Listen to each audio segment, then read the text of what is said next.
the Cova Tembel podcast, global news and personal views, hosted by your new friend, Yaron. Welcome. Come in, sit right next to the buffet table, and make yourselves right at home. Hello everyone, my name is Yaron and welcome to the Cova Tembel podcast. I am here again to discuss issues that are on my mind. I just want to let you know that I totally got myself together and my Chrome browser is up to date. This is the fourth episode of the Cova Tembel podcast and I really thank you for taking the time from your busy schedule to listen. If you are new here, thank you, and if you are coming back, thank you too. Let's get to it. Yay! Okay, this episode's topics: the hostage situation, an update on the House of Israel incident, an update on the Amsterdam alleged lynching of Israeli soccer fans, and I have to say alleged because I don't want to get the ICC to sue me or issue a warrant for my arrest, as I wouldn't want that. And then the DJ corner, another Cova Tembel music song, this time called Amsterdam. More in defense of Roger Waters. Music news. After 17 years, the most mysterious song on the internet has been solved. Listen to that one, that's pretty interesting. And also, the effects of climate change are entering our kitchens. And Israel to the rescue. We're going to end up with this week in history and wind up with a silly parting joke. So stay tuned to the end. Alright, the hostage situation. 101 children, women and men are still being held captive in Gaza by Hamas and also other terrorist organizations. Let's not forget that. Negotiations are still ongoing and it's been over a year and a month. So let's hope and pray that a breakthrough will happen very, very soon. It's about time. As previously reported, a person left, this was in one of my previous episodes, this person left a suspicious object at the House of Israel in San Diego, California. Well, an internal House of Israel source, whose name is Ruth, told me that the police have a video of the person who left the package and are now looking for the individual. I'll keep you posted on further developments as they occur. A short update on the Amsterdam alleged lynching of Israeli soccer fans. According to Dutch police, they have a list of 45 suspects in the violence that occurred following the November 7th soccer match. That was between the Dutch Ajax and the Israeli Maccabi Tel Aviv soccer teams. And according to the chief of police, 9 of them who are citizens of the Netherlands are already detained. So that's interesting. And the list of suspects, by the way, was made by an examination of a very large amount of videos. And the police anticipate that the number of suspects will rise. Now listen to this. According to the chief of police of, I guess it's Amsterdam, all crimes related to the game are being investigated with the implication that it doesn't matter who the perpetrator or the victim is, suggesting that Israeli soccer fans might be on that list too. Now he also adds that events under the investigation, including the ones the night before the game on Wednesday, when supporters of Maccabi Tel Aviv were said to have gone wild, quote unquote, and on Thursday night following the game. So I'm going to be following that closely and letting you know what happens. Now, let's go into a song. Let's break into song. This song is called Amsterdam, and speaking of Amsterdam, so here's a song about this infamous Dutch city with a quick jump to India. So listen to the words. The song was composed by the multi-talented Ep004. The original Hebrew lyrics were written by the wonderful Hannah Goldberg, and the translation into English is by yours truly for the Cova Tembel music project. The song is performed by the very talented Nashville singer Les Ford. Enjoy.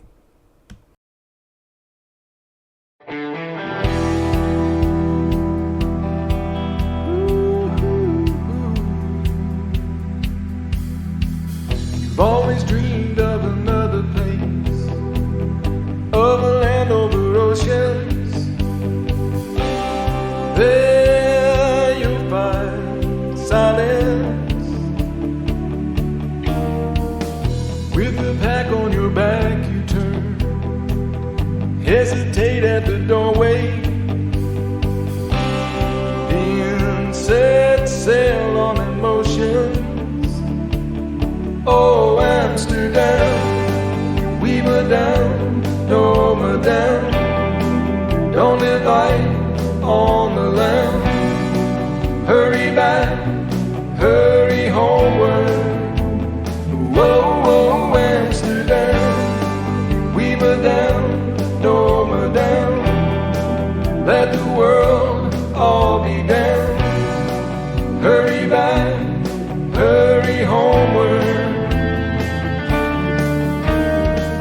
Sailing through in a sea of blonde, Europe's blue undercover,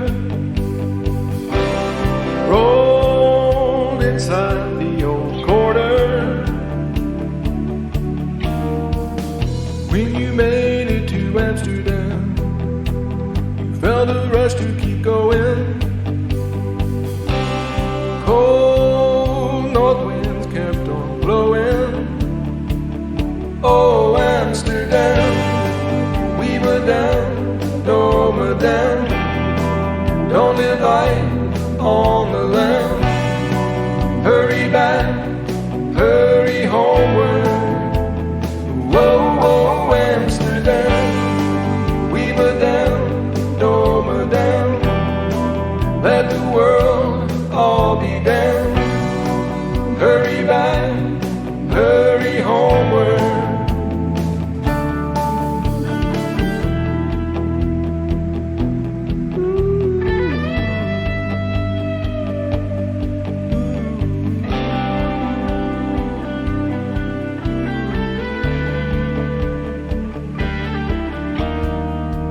Flew a jet just to find a home, off the charts of the pilot.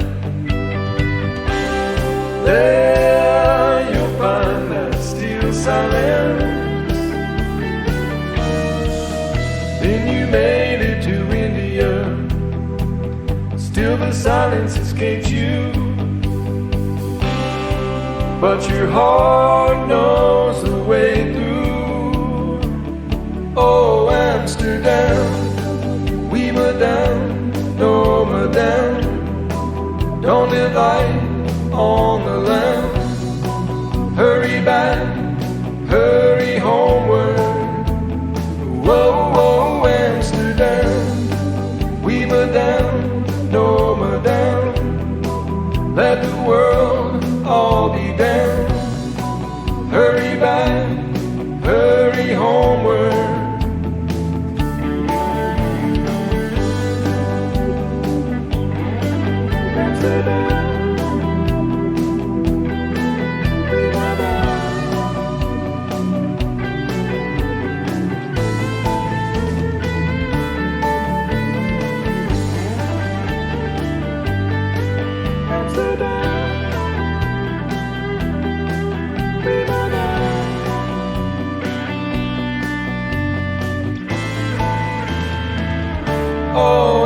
Amsterdam.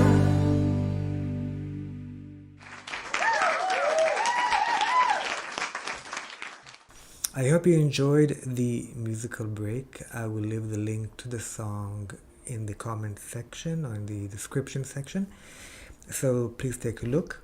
And if you like this kind of content, please like and comment and share and subscribe.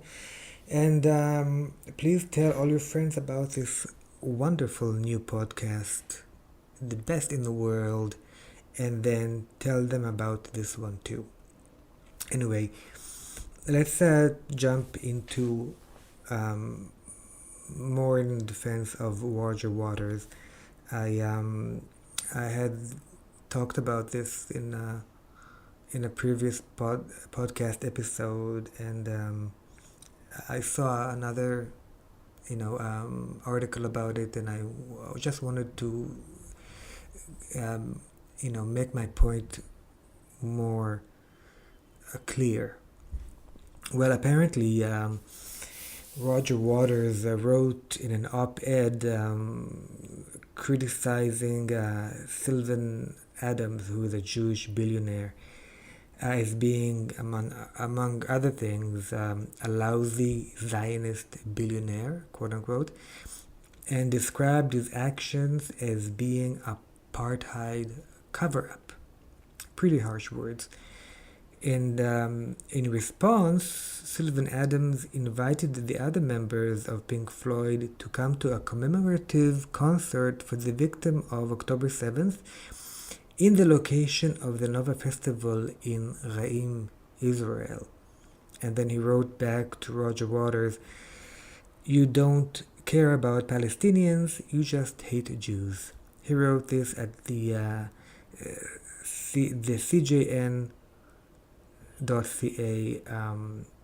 opinion piece. I will leave the link to this article. Now, like I said, I spoke about the matter in a previous episode of the Cova Tembel podcast, and I want to make clear, I don't condone Roger Waters' actions and opinions, not at all, but I want to show that Roger Waters is not speaking against for anyone, except in relation to himself.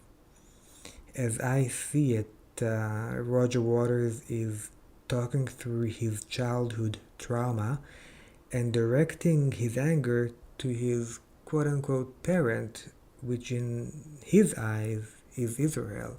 That's how I see it. Now, listen to these lyrics. He wrote a song called "Hey You" for Pink Floyd, and the song was released in the late 1970s in the Wall album. I think this is a really good example of how Roger Waters, as an artist, as a really expressive writer, is telling us of his own internal dialogue with himself. He's actually showing us a piece of his mind. So listen to these verses and see how he is, as a man, a grown man, having a conversation with his inner younger self, maybe his child self, and giving himself advice on how to survive in this world. Listen, I'm going to read them out right now.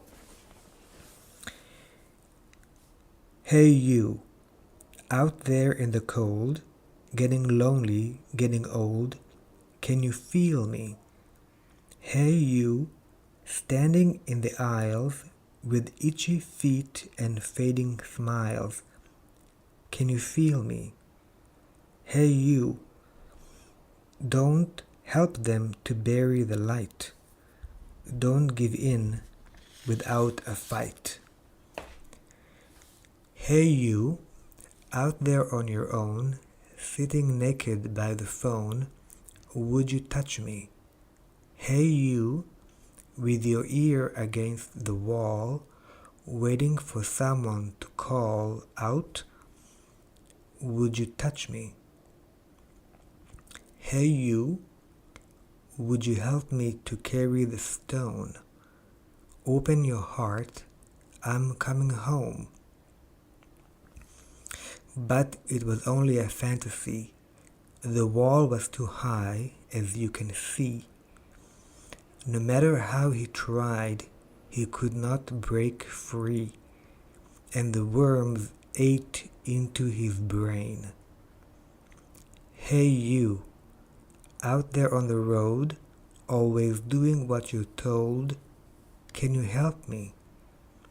Hey you, out there beyond the wall, breaking bottles in the hall, can you help me? Hey you, don't tell me there's no hope at all. Together we stand, divided we fall. Well, these really expressive lyrics, it takes quite an interesting man to be so honest with himself. And like I said, in my opinion, his anger and his voiced opinions of Israel is a self-identification with an internal drama that is taking place externally to him. He seems to be calling out for justice and putting himself as the judge between a so-called victimizer and his victim. And I believe he is looking through the eyes of himself as a victimized child and directing his anger to the victimizer or his parents of what he thinks is his parents in his eyes. And as I mentioned in that previous episode, and you can go back and listen to it, Israel should be sort of flattered that he sees Israel as his parental figure. That's what I think he's doing. He's externalizing his internal drama that way. And like I said, I don't condone Roger Waters' actions. I think he's old enough to know better and be more informed and keep informed about which side to take or not take any side. Something that's sometimes that's even better, because when a couple fights and their in-laws come in and criticize and take sides, it makes the relationship harder to keep together. Anyway, I hope Roger Waters resolves his traumas and finally finds inner peace, and who knows, maybe then the real external peace will start to take place. Now, well, more music news. After 17 years, the most mysterious song on the internet has been solved. Now, I never knew about this before I heard about it about a week ago or so, but I was really intrigued because I really love music, and something I'm interested in about what people love, and I also sometimes go back looking for, trying to find songs that I heard way back when, but don't know their names. Now, so this is the news. Apparently, the mystery started in 2007 when a German brother and sister uploaded a song online asking music lovers to identify a song. Now, the major discovery was made earlier this month when a Reddit user going by the handle Marine1412, it's spelled MARIJN 1412, and he claimed to have recognized the song as a song entitled Subways of Your Mind, that was recorded by a little known 1980s band called Fex.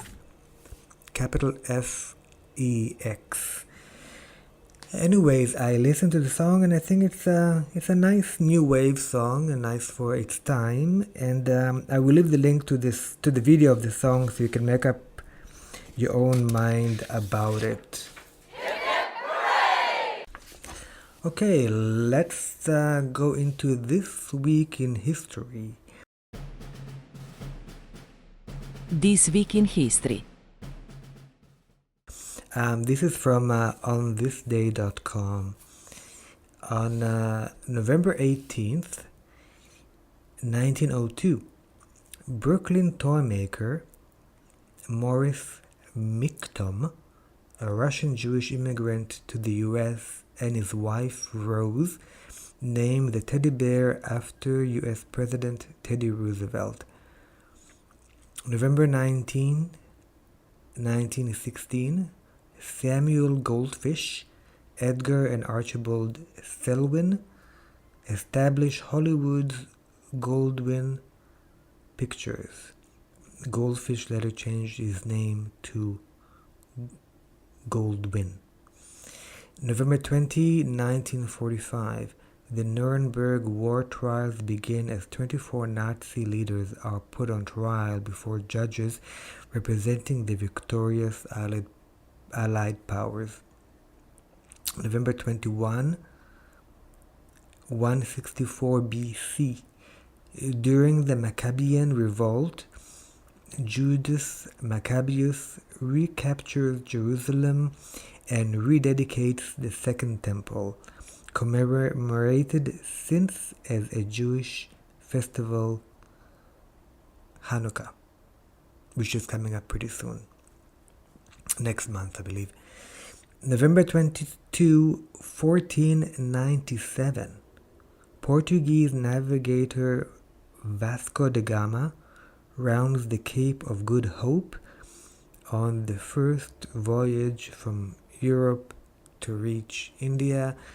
Thank you, Vasco da Gama, for all the curry, which I love Indian food. November 23, 1868, Louis Ducos de Hauron patents a process of making color photographs in Paris, France. November 24th, 1974, the most complete early human skeleton, Lucy, which is an Australopithecus, discovered by Donald Johanson, Maurice Tayeb, Yves Copin, and Tim White in the Middle Awash of Ethiopia's Afar Depression. November 25th, 1177, the Battle of Montgisard.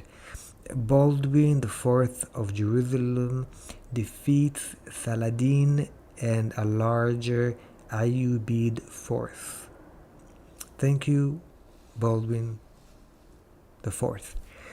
November 26, 1942, Casablanca, the movie directed by Michael Curtiz and starring Humphrey Bogart and Ingrid Bergman, premieres at the Hollywood Theater in New York City, and the movie won Academy Awards for Best Picture in 1943.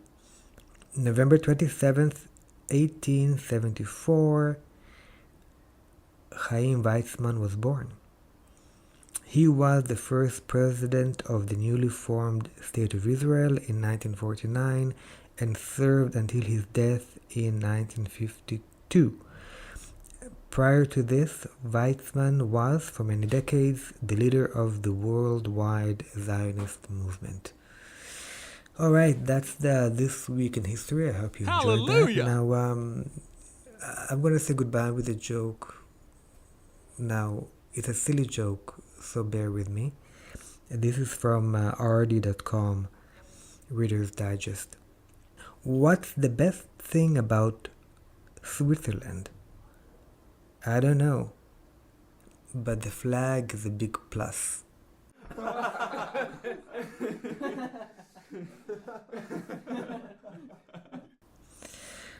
All right, well, thank you very much, Home Planet listeners from wherever you are. I hope you enjoyed this episode. I hope to see you again next week with more topics that could be more interesting or less interesting. Actually, you are invited to give me a list of ideas and topics that you would like me to talk about. And until then, take care of yourselves and be kind to one another. Bye now. You've just listened to the Cova Tembel podcast, so you might require shock treatment. Please seek psychiatric attention.